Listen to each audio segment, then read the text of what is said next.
I've been there, you've been there, we've all been there. That moment when you stare at the insurmountable task that's been haunting you for weeks. You do your best to put off doing it, but as you procrastinate, doom scrolling through your feed, the whispers of the journey echo in your head. Man, put your phone down. How long have you been doom scrolling doing nothing? It is time to start. You quickly run up the stairs, turn on your monitor, and boom, all that motivation and drive gone. Lying in bed, you go back to watching motivational videos to muster the energy to start the cycle all over again. There is no expedient to which a man will not resort to avoid the real labor of thinking.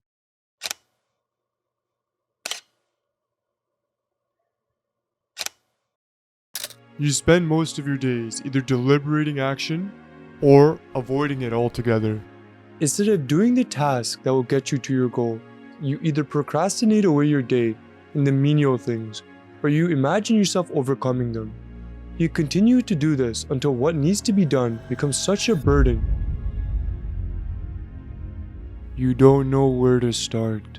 All that time spent wasting away in foolish consistency haunts your thoughts. Truly, it is not that we have a short time to live, but that you waste a lot of it. For the biggest way to waste your life is to consistently say that you're going to do something, then never doing it. You inherently know that the value of living does not lie in the intellectual, but rather in confronting existence. But why do you not confront it? Is it the fear of failing? Is it laziness? Or is it as simple as you just don't know where to start? In truth, the answer really is simple. Success is achieved through the sum of small efforts repeated day in and day out. We are what we repeatedly do. Excellence, then, is not an act, but a habit.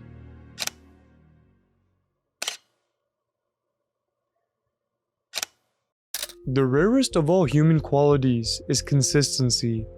However, consistency in itself does not guarantee success, but the act of not being consistent will guarantee that you will not achieve success. Thus, instead of spending time getting in the mood to work, just start working, confront it. You think that you need the perfect condition to start, when in reality, starting is the perfect condition. No matter how or what you feel, you got to get up and do what you must do. The work in front of you doesn't care that you don't feel like doing it, nor does it care about you getting home after spending 4 hours in a lab going through the anatomy of the upper limb. The deadline will always loom in the background, so instead of pushing it off, simply start. As great things are not done by impulse, but by a series of small things brought together. Little by little, the bird builds its nest.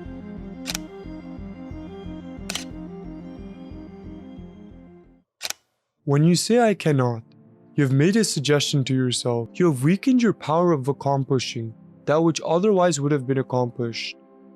In truth, to overcome the suggestion of I cannot, you simply must start. The insurmountable task seems much less impossible when it is broken into small, healthy chunks. When you have a great and difficult task, something perhaps almost impossible, if you only work a little at a time, every day, the work will finish itself.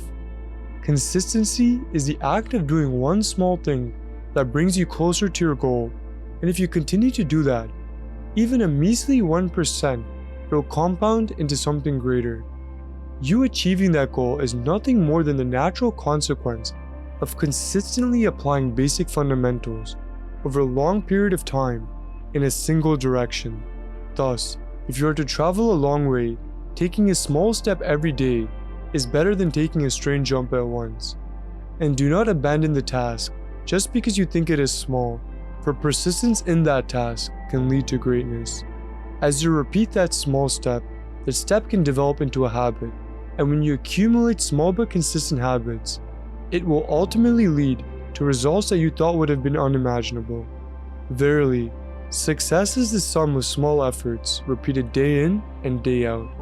Those that succeed are not the smartest nor the most talented, but those who showed up every day and stuck with it. So when confronting the workload of medical school, reading that 500-page book, or learning a new skill, it is not the impulse of motivation that will get you there, but the discipline and commitment to staying committed in the series of small things that does.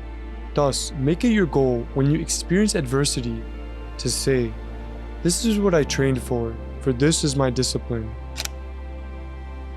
The journey of 1,000 miles begins with a single step has always been something you and I both tend to forget. We get lost in the daily minutiae and ignore the work that begins to slowly pile into something that seems impossible to comprehend. When we confront that difficulty, we think and believe that we can do it all at once. This won't happen. In truth, it will only result in a stronger tendency to remain inconsistent, and every time you make that decision, it begins to become a part of you. Instead, opt to take small, manageable, and simple steps forward and remain consistent. If you make this choice, you are slowly turning the central part of you, the part that chooses, into something a little different than what it was before. And soon, you'll understand that life can only be understood backwards, but must be lived forwards. And thus, where you go with all your heart, for truly the most beloved act to God is the most regular and constant, even if it were little.